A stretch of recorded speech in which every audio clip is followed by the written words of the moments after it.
Hi, Vicki from Casey Gardenia Libraries, talking to you about writing short stories. So, you've had the best idea. You have written page after page after page. You were so excited about this short story. It has, oh, what a beginning. And the action keeps going all the way through, and your ending is fantastic. You could not have thought of a better ending if you had tried 10 times. It is a great short story.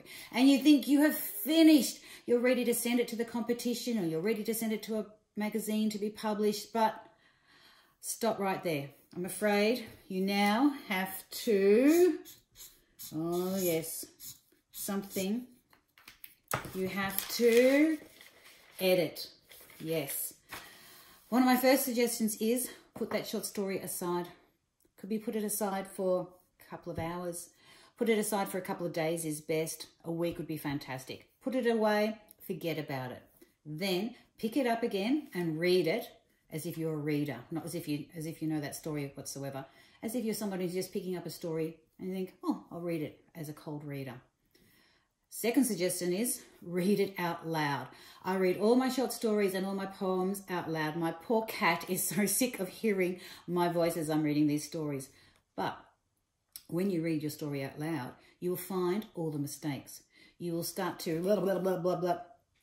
Realize when you stumble over words, over phrases, over sentences, when you read it out loud, you'll pick up that sentence made no sense whatsoever.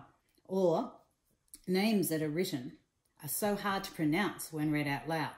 So reading out loud is fantastic. It really helps you pick up on so many things. So read it out loud, have your pen handy, put down all the notes where you stumble, where you falter. If you have written the same word 10 times, sometimes we all have favourite words, and before you realise it, you have got that same word 10 times in one page. So make a pen, make notes of all these things. It's a great thing to do. Also, if you have someone who can read your story, that would be fantastic as well. Don't give it to someone who's just going to go, oh my goodness, what are you doing? Like that. You need someone who's going to be supportive, someone who can read your short story and then say, I really like that idea. I can see where you were going. I love the setting, but have you thought that maybe this main character could be changed and can offer some feedback like that? That is fantastic. Also, when we edit, it's a chance to make sure we have everything we need in our short story. Does it make sense? Does it flow? I know it has a beginning and a middle and an ending, but does it make sense? Totally. Are our characters the same way? Or names all the way through. We don't start with somebody called Charlie and we call them Chris at the end of a story. We've got to make sure we have the same from the beginning to the ending. We've got to make sure that if we have 3 green horses at the beginning on our planet, we have 3 green horses in the end. Make sure things are consistent all the way through. Make sure we're using our senses. Have we got the right description down there? Has our setting created so we know exactly where we are? Have we used the best words we could possibly use? So this is a time to really think about our short story.